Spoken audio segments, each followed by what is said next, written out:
Alors, je me présente, donc Anne, j'ai connu et participé à des actions au cinéma Impasse Saint-Polycarpe et Cinéma Opéra.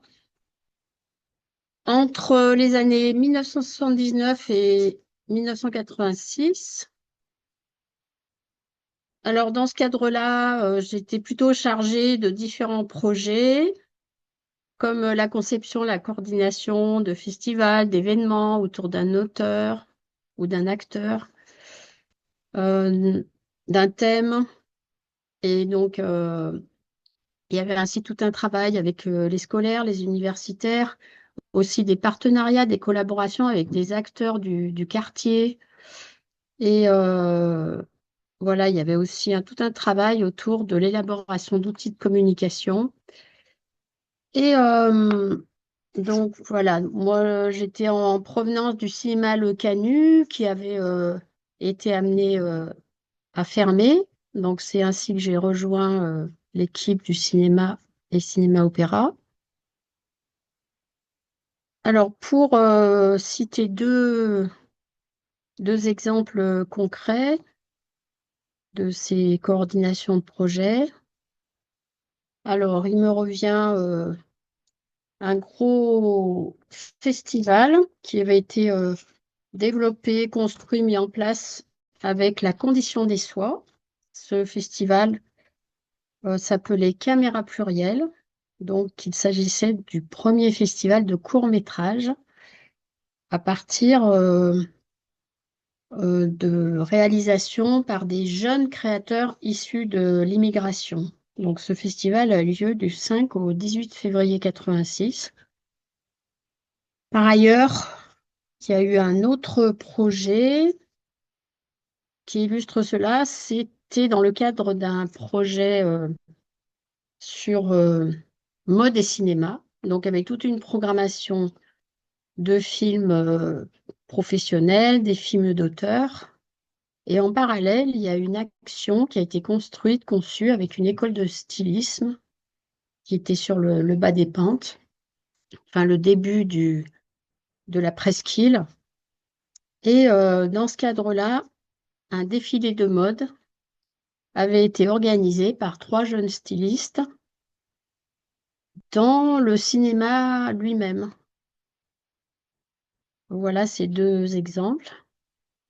Donc, ce que je peux dire, c'est que dans ce qui s'est vécu au niveau de ce cinéma, ces cinémas, j'ai beaucoup apprécié la dynamique encourageante, créatrice et participative. Alors, pour ma part, j'ai beaucoup aimé conjuguer différents univers sur un thème et plutôt dans le réel, des relations humaines sur le quartier, l'insertion dans la cité, des projets qui parlaient de vivre ensemble. J'ai pas trop participé à tout ce qui était les soirées costumées ou des expérimentations comme avec Orlan. C'est quelque chose avec lequel j'avais du mal parce que c'était pas vraiment ce qui me parlait. Mais je dois dire que ces années avec cette équipe m'ont beaucoup apporté et je vois en y repensant que cela m'a fait évoluer en termes professionnels et formatifs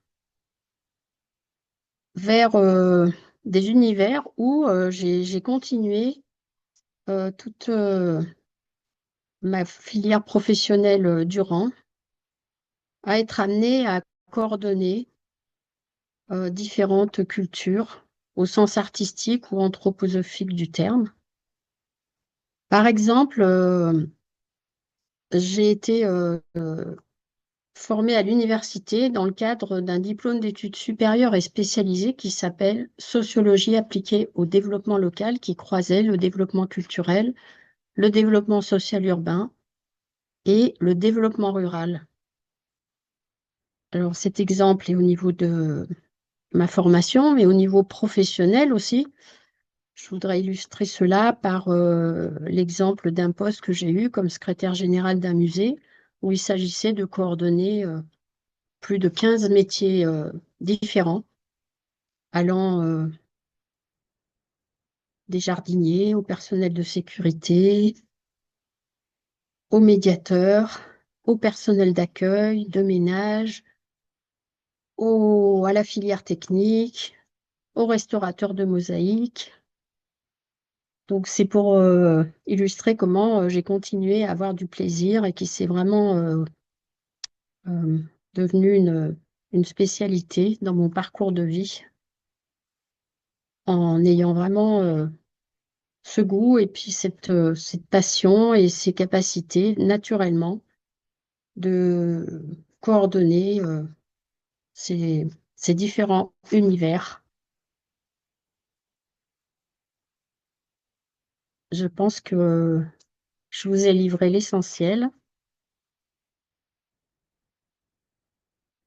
et je remercie la vie pour avoir pu participer à toutes ces initiatives, à toute cette ambiance où il régnait aussi un grand climat de confiance qui permettait vraiment de s'épanouir dans tout ce que nous pouvions entreprendre, quelle que soit l'origine d'où nous venions. Merci à Georges pour avoir initié l'initiative de ce projet de témoignage et puis à toute l'équipe qui a travaillé et qui travaille aujourd'hui avec lui.